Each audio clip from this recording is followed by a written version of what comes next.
National park में जाते हैं, कभी भी ऐसी कोई जगह में जाते हैं, तो वहाँ पहली बात तो बिल्कुल भी नॉइस मत करिए, उससे एनिमल्स डिस्टर्ब होते हैं। और क्योंकि आपको पता ही है कि वाइल्ड लाइफ में एनिमल्स हैं, बर्ड्स हैं, कुछ एनिमल्स बहुत ही ज़्यादा सेंसिटिव होते हैं जिनको नॉइस वगैरह बिल्कुल पसंद नहीं आती और वो एकदम से डर जाते हैं, एकदम से कोई चिल्लाए या फिर आवाज़ करे। तो ये चीज़ बहुत ध्यान देने की है, और ख़ासकर जब आपके साथ में आपके बच्चे जा रहे हों। अपनी ये बात कहने के साथ साथ मैं आपको ये वीडियो ज़रूर दिखाना चाहूँगी। ये हमारी सफ़ारी टाइम का वीडियो है जब हमें टाइगर दिखा था, और ऐसा एक्सपीरियंस हमारा और सफ़ारी के टाइम पे भी था, बट उनमें से एक वीडियो मैं आपसे शेयर करूँगी।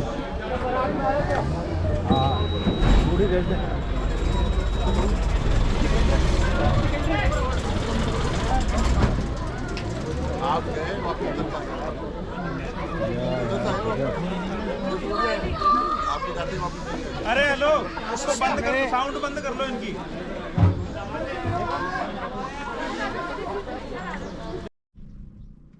गाइज़, मैं आपको एक बहुत ही ज़रूरी बात बताना चाहूँगी। जब भी आप किसी भी नेशनल पार्क में जाते हैं या कोई भी ऐसी जगह जाते हैं जो रिज़र्व फॉरेस्ट हो, या आप किसी भी एनिमल को देखते हैं, तो उनके पास बिल्कुल भी शोर मत करिए। क्योंकि हम जब ऐसे रिज़र्व फॉरेस्ट में जाते हैं तो वहाँ एकदम पीस होती है और एनिमल्स को वही आदत होती है उसी पीस की। आप जब जाते हैं, शोर करते हैं, नॉइज़ क्रिएट करते हैं, तो उनको डिस्टर्बेंस होता है और वो डर कर भागने लगते हैं। तो उससे ये है कि उनके लिए भी गलत है। और अगर आप वहाँ पर माना टाइगर देखना चाहते हैं या कोई और एनिमल करीब से देखना चाहते हैं, तो आप इतना शोर करेंगे तो वहाँ से भाग जाएंगे डर कर। इसलिए जब भी आपको कोई एनिमल दिखे तो आप बिल्कुल पेशेंस के साथ उसको देखिए।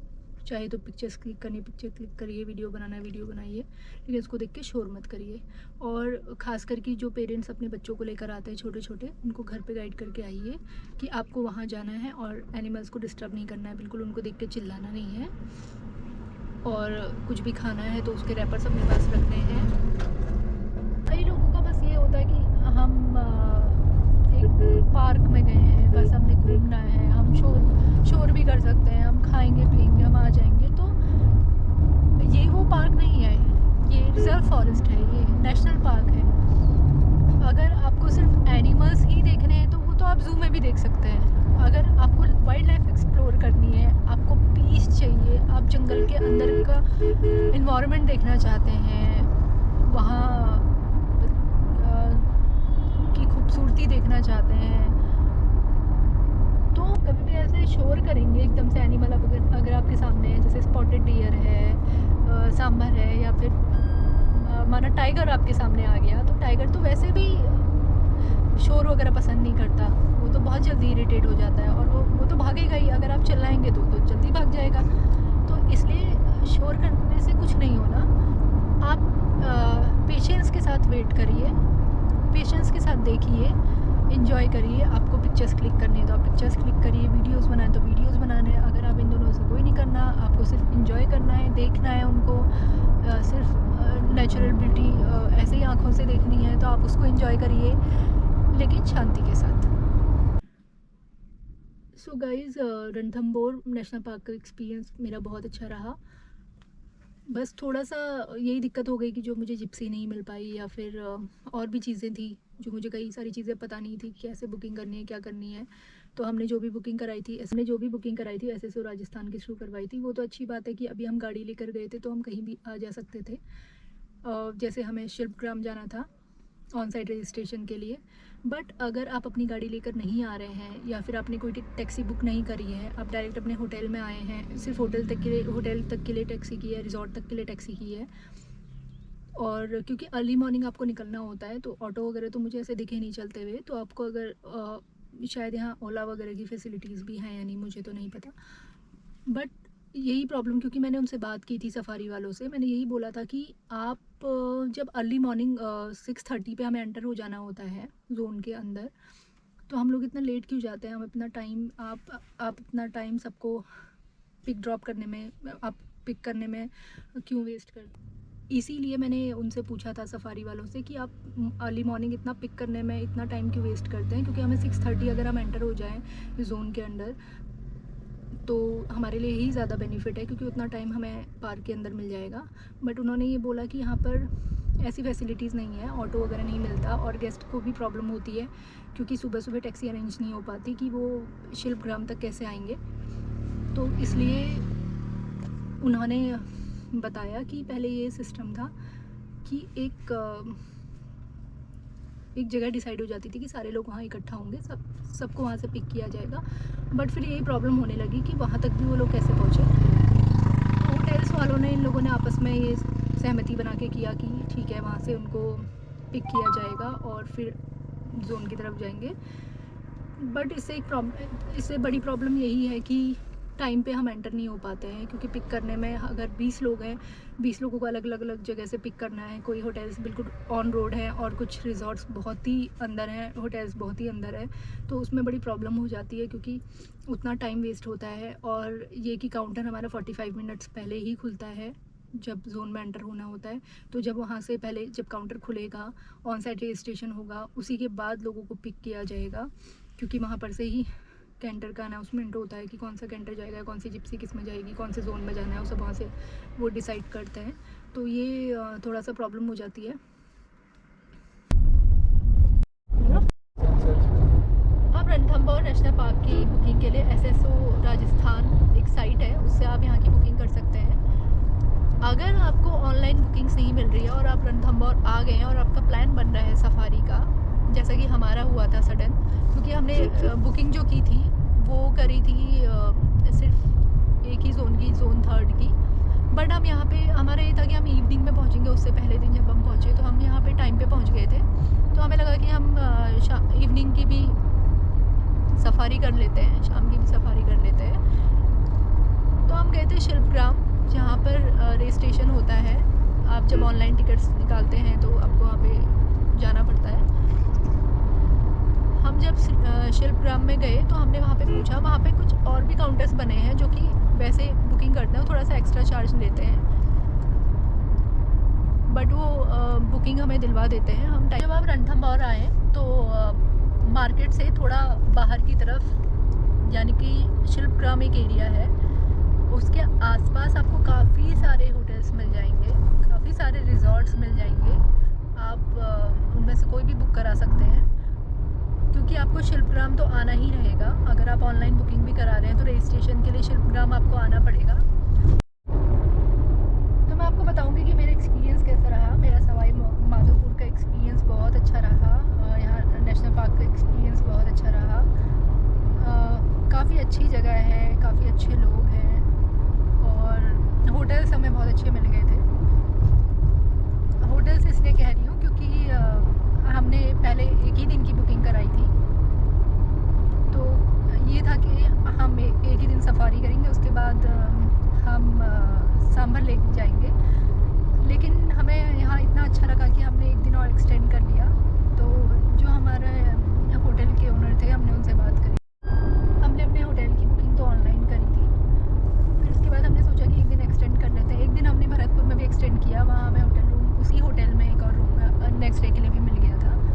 तो यहाँ पर भी हम एक्सटेंड करना चाह रहे थे इसी होटल को, क्योंकि हमें होटल तो बहुत अच्छा लग रहा था। बट ये था कि कोई फंक्शन होने वाला था और काफ़ी गेस्ट वगैरह उनके आने वाले थे, तो सारे रूम्स इनके बुक्ड थे नेक्स्ट डे के लिए। उन्होंने फिर भी कहा कि वो कोशिश करेंगे कि अगर कोई रूम खाली हो रहा है या फिर कोई बुकिंग कैंसिल होती है तो वो उन्हें हमें अवेलेबल करा दें। बट हमने यही सोचा कि चांस नहीं लेना चाहिए, क्योंकि वीकेंड है और हमें अगर होटल नहीं मिला तो फिर दिक्कत हो जाएगी। तो हमने दूसरा होटल बुक करा लिया, और दूसरा होटल भी हमें बहुत अच्छा मिला, बहुत अच्छा रूम था। और हुआ ये कि जो हम दूसरे होटल में गए, हमारी जो सफारी की बुकिंग थी हमने उन्हीं से करवा ली कि आप जिस भी होटल में रुके हुए हैं, जिस भी रिजॉर्ट में रुके हुए हैं, आप उनके थ्रू भी बुकिंग करवा सकते हैं। आप जब भी ऑनलाइन अपनी बुकिंग करें या उनका नंबर आपको मिले, कुछ रिजॉर्ट्स तो ऐसे हैं जो पूरा पैकेज देते हैं जिसमें आपकी सफारी भी रहेगी और सब कुछ इसमें इंक्लूडेड रहता है, और कुछ होटल्स ऐसे हैं जिसमें इंक्लूडेड तो नहीं होता बट वो आपके लिए अरेंज करा देते हैं। उससे बेनिफिट ये होता है, हम तो अपनी गाड़ी लेकर आए थे, इसलिए हम शिल्पग्राम तक अपनी गाड़ी लेकर गए और हम वहीं से बैठ गए थे। बट जो अपनी गाड़ी लेकर नहीं आते हैं, ट्रेन थ्रू ट्रेन आते हैं, फ़्लाइट से आते हैं, या फिर टैक्सी बुक करके आते हैं। जो आपकी जिप्सी या कैंटर जो भी आपने बुक किया है वो आपको पिक करने आपके होटल तक ही आ जाएगी। ये डोर टू डोर जाके पिक करते हैं उनको, उसके बाद सफारी स्टार्ट होती है। ये इनका इंक्लूडेड रहता है इसी में। तो अगर आप SSO राजस्थान की साइड से बुक करेंगे तो उसमें ये बेनिफिट आपको नहीं मिलेगा। आप अगर एजेंट के थ्रू करवाते हैं, अपने होटल के थ्रू करवाते हैं, तो वो थोड़ा कमीशन अपना रख लेते हैं और आपको डोर टू डोर आके पिक कर लेते हैं। अब मैं आपको बताऊंगी यहाँ के चार्जेस क्या हैं। अगर आप SSO राजस्थान की साइड से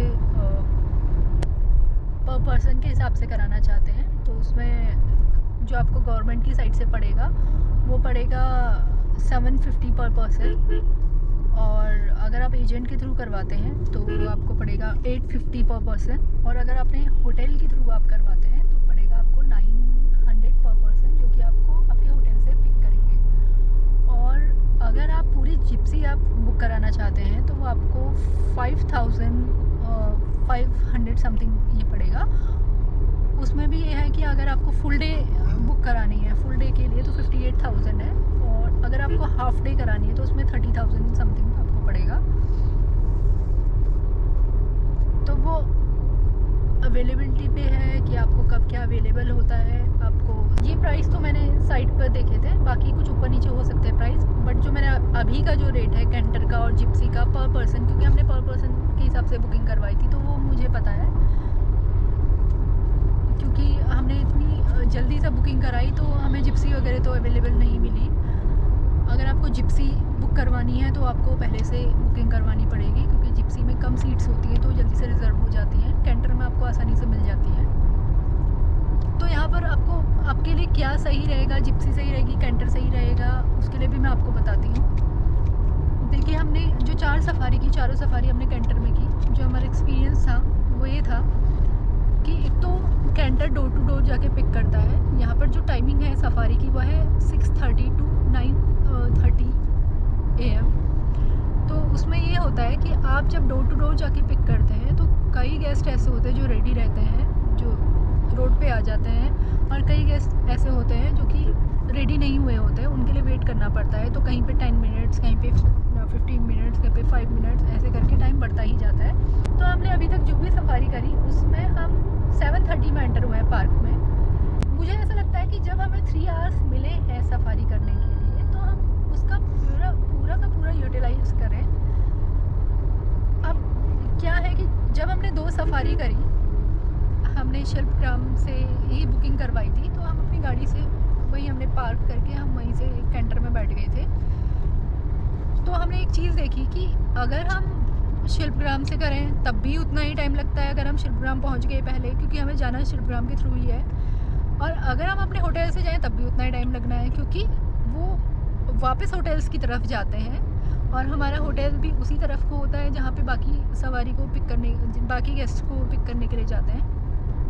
तो 2 दिन तो हम अपनी गाड़ी वहीं पार्क करके वहीं से बैठ गए थे। फिर हमें लगा जब इतनी सुबह आके हमें फ़ायदा क्या है, इससे अच्छा तो हम होटल से बुकिंग करा लें अपने एजेंट के थ्रू, क्योंकि हमें पार्किंग की फ़ीस भी तो देनी ही है। इससे अच्छा है कि हमें कम से कम हमारे होटल से पिक कर लेंगे और हमें इतनी जल्दी जाने का टेंशन भी नहीं रहेगा कि हमें 5:45 पे वहाँ पहुँचना है। तो हमने बाकी 2 दिन अपने होटल से ही बुकिंग करवा दी थी। कि कैंटर का जो मेरा एक्सपीरियंस था वो तो एक टाइमिंग का ये इशू जो है उसकी वजह से, और दूसरा शोर की वजह से, क्योंकि इतना ज़्यादा शोर होता है, इतना डिस्टर्बेंस होता है उससे आपको भी और जो हमारे गाड़ी के गाइड होते हैं उनको भी, क्योंकि जब अगर कॉल वगैरह आएगी तो आप उसे सुन नहीं पाएंगे। अगर आप शोर करेंगे तो कोई भी मूवमेंट होगा तो आप उसको ट्रैक नहीं कर पाओगे। और अगर कोई भी वाइल्ड एनिमल है, माना कि स्पॉटेड डियर है, कोई भी आपके सामने है, मोर है, आप उसको देख के चिल्लाने लगोगे, शोर करने लगोगे, तो उसने तो भागना ही है और वो डिस्टर्ब होंगे, वो डर जाते हैं। तो ये गलत चीज़ है। आप इन चीज़ों का ध्यान रखिए जब भी आप वाइल्ड लाइफ एक्सप्लोर करने जाते हैं, आप किसी भी नेशनल पार्क में जाते हैं तो आप वहाँ पर सिर्फ 3 घंटे की बात होती है। आप बाहर आके कितनी भी बात करिए, अंदर जा सकते कितनी भी बात करिए, लेकिन जैसे ही आप नेशनल पार्क में एंटर